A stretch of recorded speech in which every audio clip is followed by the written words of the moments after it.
So I made some blueberry cake. I made it from almond and chia and pumpkin seed. Now, usually when I make uh, nut butters and seed butters, I try to make milk with whatever's stuck on the blender instead of trying to scrape it all off.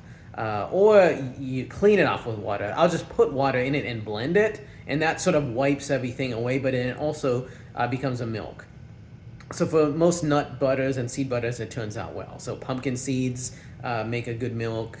Pecans, those are good nuts for making butter. Almonds are. Now the thing with chia seeds is that they, while they make a good seed butter, along when you mix it with almond butter, when making it into a milk, it actually has a doughy texture, so like almost like a batter, a cake batter texture. So I decided to try to make a cake out of it, and it turned out pretty good.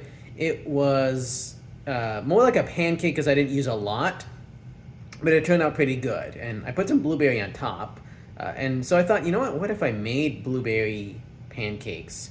Or what if I made a full cake?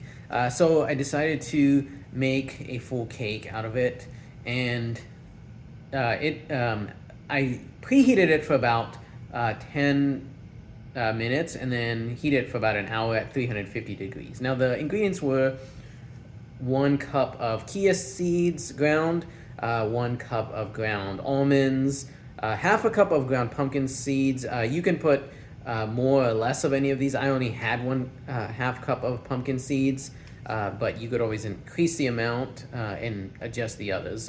It was 3 cups of water and half a cup of monk fruit. Now I didn't use the typical store-bought monk fruit, which is usually has erythritol in it. I used monk fruit that I ordered online from Amazon, so it was 100% pure monk fruit.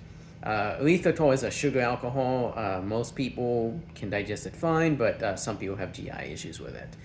Now it is less expensive with the erythritol, but if you're looking for the pure monk fruit, it's best you can get that online. I added about a tablespoon of ginger. Now this is optional, and I did a cup of blueberries. So I mixed that all together into a dough and put it in the oven. So I heated up for preheated for 10 minutes, then and heated for about an hour at 350 degrees. Now it did, it did turn out a little bit soggy, largely I imagine because of the blueberries. But I decided to, and so I tried it. And it was a little bit soggy, not bad, but kind of soggy. So I decided to heat it up some more. And mind you, when I first heated for an hour, I left it in the oven overnight, so all of the heat's there. So in the morning, I heated it up for another hour, and it turned out pretty good. It's still a little bit moist, but it does have a bread-like texture to it. So the top is actually really good. In fact, I may actually just try making blueberry pancakes sometime from this. But the inside is there's a little bit of moisture there. So let's go ahead and try it.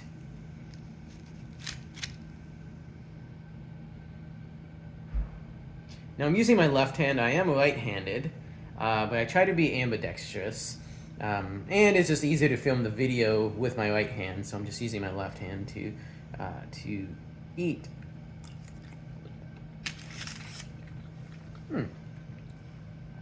It's pretty good. It is still a little bit soggy, but it's still pretty good. Next time I might try it without blueberry, and maybe just put blueberry on top or something. Or I might just do blueberry pancakes. But it did turn out good.